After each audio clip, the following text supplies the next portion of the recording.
Welcome to Spot On Insurance. My name is Ted Taveras.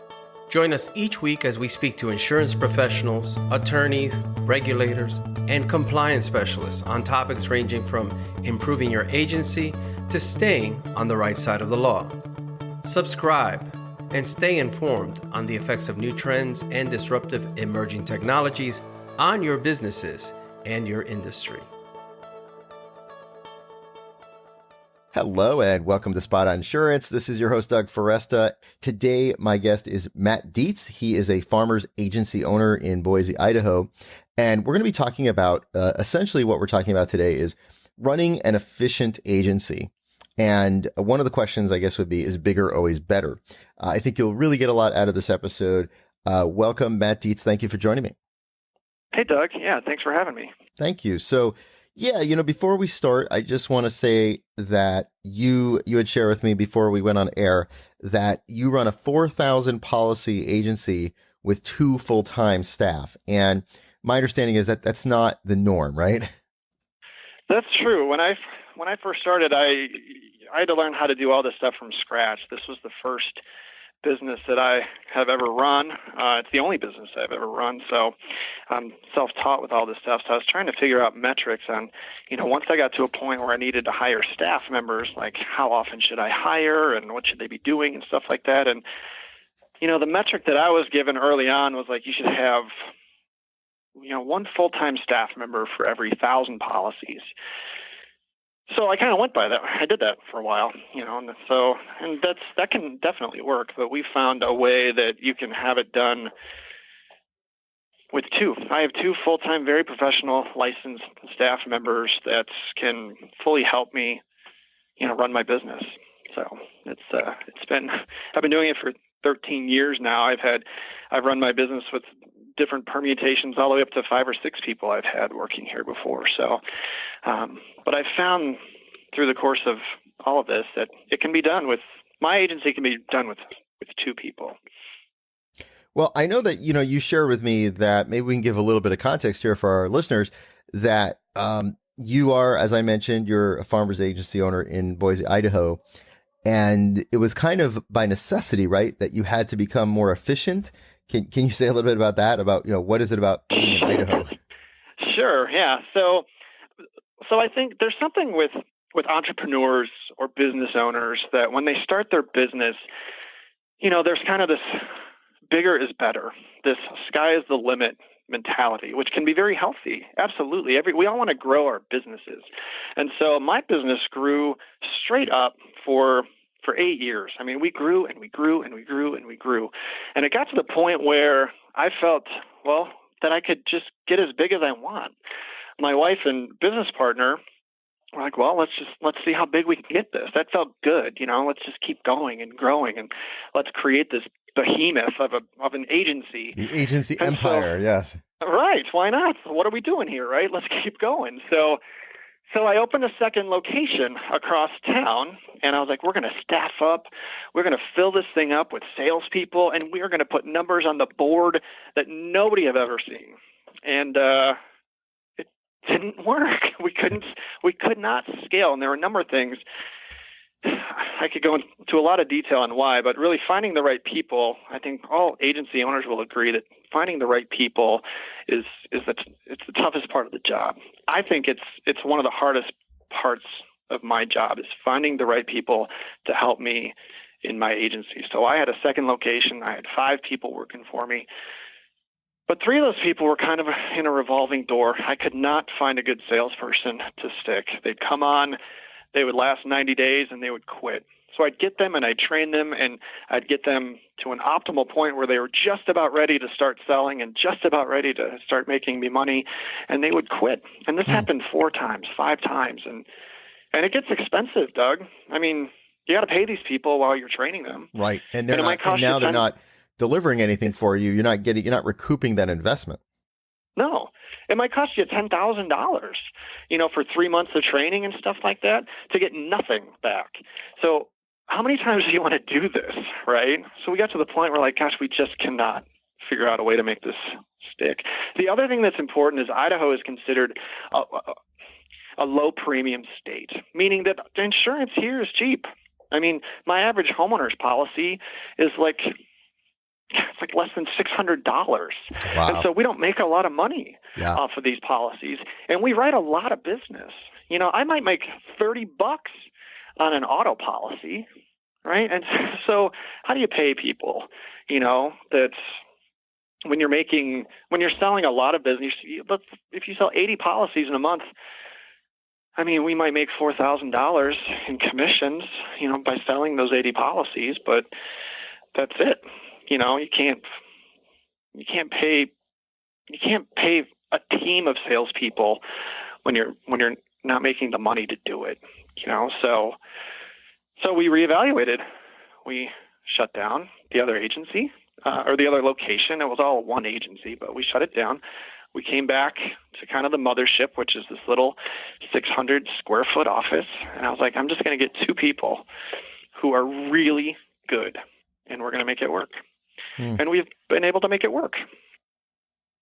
Can you say a little bit about, you know, you're talking about the importance of finding the right people. Do you have any words of wisdom for our, you know, principals that are listening and thinking about, you know, how do I find the right people, whether it's 2 or 50?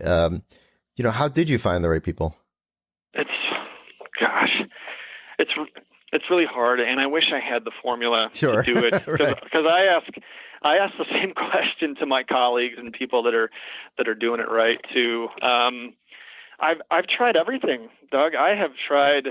What was successful for me for a while is I had a good run where I had 3 people over the course of probably 7 years that have come and gone that I hired from other high-producing insurance agencies. 2 of them were from Allstate agencies, and it just wasn't the right fit with this employee and their agent at the time.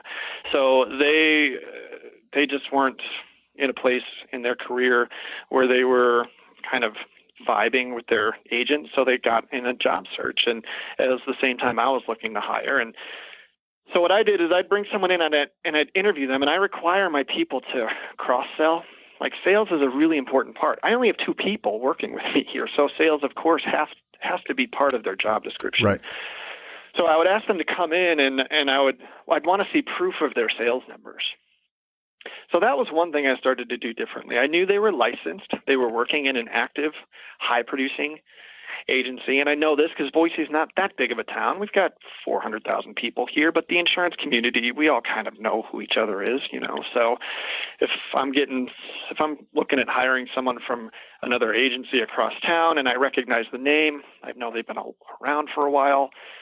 And so I'd interview the person. I'd say, you need to come in and show me your sales numbers. And they would print off some stuff, and they'd say, this is what I've done over the past 90 days.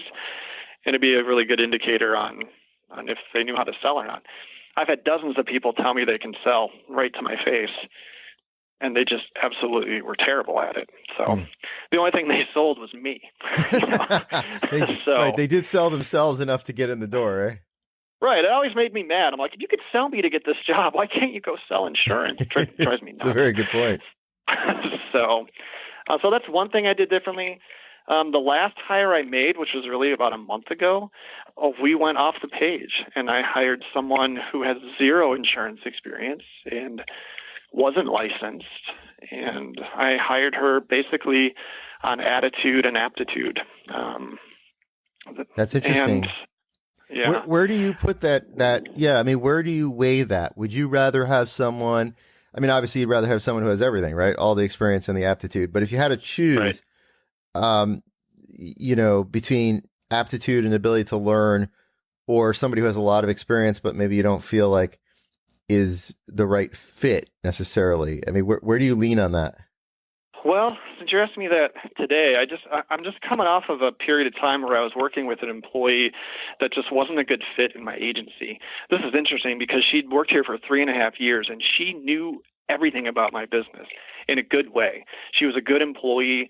She would do everything I asked her to do. She would do it quick. She was great with the clients, but she was not a good fit with me and the other coworker. It was really segmented in the office. It felt like we were all kind of doing things separately. And like I said, we work in a small space, and we work with each other 40 hours a week. And it got to the point where I didn't like coming into work. Right. It's my business, and drove me nuts. And so she eventually gave notice, which was great. And so I really wanted to hire, and I really wanted to create something where people enjoyed coming to work. We were very collaborative. And so on this hire, I really wanted to make sure that I was bringing someone in who had a great attitude, who was willing to learn, be part of a team, a small, hardworking team. And, you just really try and do your best with trying to measure that in an interview. Like, do they smile? Are they loose? Are they, can they carry on a comfortable conversation? Just nonverbals have become pretty important in an interview because they're really important in the field. How are they going to treat your clients? Stuff Right. like And that. like you said, is this person, I want to feel like I want to come to work. I mean, Yeah. You're not going to be very efficient if you're not feeling like you want to come to work. No, it wasn't fun, and that's not the first time that's happened. I've had that happen before, and I've had to let someone go because of it. So, creating an environment where people want to come, where we can work hard and, be happy and be supportive is really important to me. So it's not, and of course we want to perform well, we want to put the policies on the board and we want to retain our clients. And, I think right now I feel like, attitude and aptitude trump everything else because this is what we do day in and day out. And we want to be in an environment where it's comfortable. And I have a background in training, so I'm comfortable with making sure that anybody I hire, I can teach to do the job really well. And so that gets evaluated every 90 days or so. And I also hire people on really a 90-day probationary period. So they come on knowing that they got to do well in the first 90 days or we realize it's not a good fit. So, well, let's talk about the performance piece of it. And I know that you have a tip, something that you do or working on doing right now called the Power Hour. Can you explain what that is and how that works? Yeah, something that's a challenge for I think any busy agency owner is not letting the business control you. Like you want to be in control of your business. And there are days where the phones are really hot and we don't really have an opportunity to do the work that we want to do because the business dictates, you got people coming in and you got phones ringing and sometimes you can't do what you want to do just because of the way the flow of business is working. So what we've implemented is something called the Power Hour, or we're working on it and we've had some successful trials with it and it's really great, is that each employee will pick 1 hour of the day. And we're trying to be strategic and make sure it's an hour that it's not normally busy. So for us, it might be like 10:30 to 11:30 or 2 to 3 or something like that. Those seem to be quieter hours where they go into their office, they shut their door, they turn off their cell phone, they turn off notifications, and they have a list of things that they want to accomplish during that hour. And they're off the phones. They're not answering inbound traffic. They're not available to people coming in the office. And if you have a full hour of time where there are no distractions, I would challenge anybody to give this a try because you will get done so much more than you think. Everybody that I've tried this with, I've tried it with one of my employees. His name's Monty. It's all right, Monty, you got an hour. But you have to plan and be ready for what you're going to do. So he's like, all right, I'm going to call 20 people about life insurance and try and get some life insurance on the board. Okay.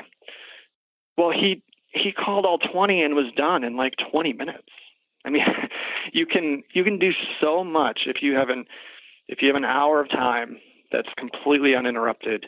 It can really change the way that your business works. So I got one guy who just does sales and he takes his hour a day and he just generates sales. And then my other gal, she knocks out a ton of her service work, so it's been awesome. It's really efficient. And I love what you said, that it's like you have to be, the way you put it, you have to be in control of your business, not let your business be in control of you.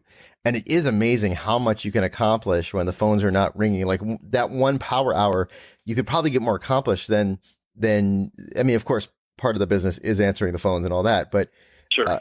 but it's, I would imagine it's just such a concentrated time of productivity. Yeah, it's amazing. I mean, the first time I did it, I was shocked. I mean, I had a half an hour left, and I was like, oh, I didn't do this right. And so, the next time you do it, you really load up.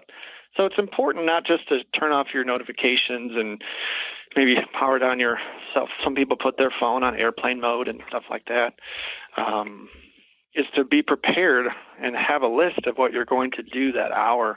And that list will get bigger and bigger as you learn how much you can accomplish. We live in such a time where distractions come at us from hundreds of different angles. I mean, with the technology we have, as wonderful as it is, it impedes how much we can do, because every time we hear a beep or a buzz, we're looking at it, and It derails you for 5 minutes, 10 minutes. If you're in the middle of a project and you have to answer a phone call, I mean, it'll take you 15 minutes to get back into it, and it's just not efficient. So if you have a full hour of uninterrupted time, it's really powerful. And it can change the game for small businesses like mine. It really can. Spot On is sponsored by Insurance Licensing Services of America. Need help with corporate name changes, annual returns, or surplus lines tax filings? Feeling overwhelmed? Well, if you're looking for experts in regulatory compliance, you've come to the right place. ILSA provides the industry with over 50 services. To learn more about the company and how they can help, visit ilsainc.com. Another question I want to ask you that I'm really curious about is, I know that you said you work really hard in providing excellent service, in your business. So here's a question for you. How do you provide excellent service with 4,000 policies, 2 full-time staff members? How do you make that happen? Well, that's a great question. The way I hire people, I mean, you have to bring in the highest caliber of person that you can afford. I mean, I've run this agency with twice as many people, and it hasn't run as well. It's because it was a period of time where I felt like we could only afford to pay a certain amount. So we pay quite a bit higher than industry average here in town. I mean, I have no idea what people pay, out of Idaho, and I don't even know if this will translate, but, I started my new employee a month ago at $17 an hour, and here in Idaho, the average cost for somebody in this seat in a different agency, I'll bet the average is somewhere around 13. So and with that comes higher expectations. So, you really want it, like, as professional of an office manager as you can get, somebody that can handle a ton of workload and be unaffected by a busy day, and so the caliber of person that you hire will dictate how much work you can do and how much business you can write.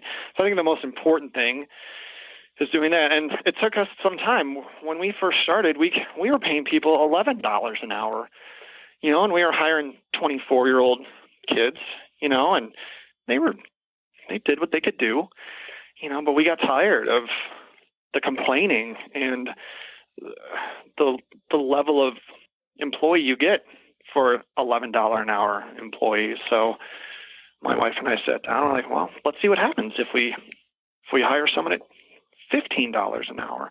And it changed the whole scope of our agency. We were hiring people that were capable of doing the work at a high level, that understood it, and that could give better service. So honestly, paying more and expecting more was the first really big step for giving really good service. And from there, it's all expectations. Like you have to meet with your team regularly and let them know what's expected, and constant training. You just can't throw someone behind a chair and expect them to do it. It's your business, so you have to train them on how things should be done and how you want them to be done and what's expected. So we have I meet with my team almost every day with the 3 of us, just for like 5 or 10 minutes in the morning. And then I'll meet with each of them separately for like a half hour during the week, just so that we can stay connected and so they understand what their expectations are. About that speaks to that piece too about having like a small but effective team, because, if you had 30 team members, you probably wouldn't be able to meet with each one of them every day. No. But I imagine because you have a smaller team, you can get more involved with each one of them. Well, if I had a team of 30 people, I'm sure I would have installed some form of middle management, and I would expect my middle managers to meet with their team regularly, So I would meet with my middle managers, which would be like probably 2 or 3 of them, and then they would meet with the people underneath them. So Right. we could have lines of communication open and expectations and stuff like that. Excellent. Well, I want to switch gears to the last part of this, which is about your marketing efforts. And, one of the things obviously that's interesting to me is that I know you use podcasting, which some insurance people do, but, it's still relatively, I think, a newer phenomenon in insurance. How did you get into podcasting? I was just a fan. I love listening to podcasts, and I was listening to a podcast years ago from a guy who was like, "Hey, anybody can do this. You can buy a microphone and you can have a laptop and you can have your own show." That just struck a chord with me because I have a creative side to me, and I was like, "Huh."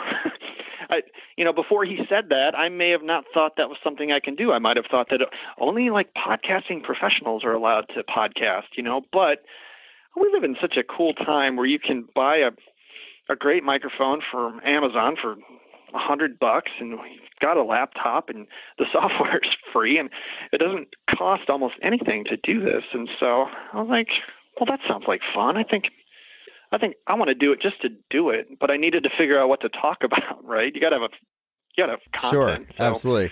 Definitely having a topic is important. Yeah, so I did 2. I was like, well, fine, I'll do 2 podcasts. One of them was insurance-based, and it's just really advice on how people should craft their insurance policies. I've done 30 or so episodes on, and all of them are by design very short. They're like 5 to 8 minutes. They're like, what should I know about my auto insurance policy, and when should I file a claim, and what's covered under a homeowner's policy, and how do I cover jewelry, and do I have to buy rental insurance when I rent a car? Stuff that I get asked every day in my life. I know what people are asking about.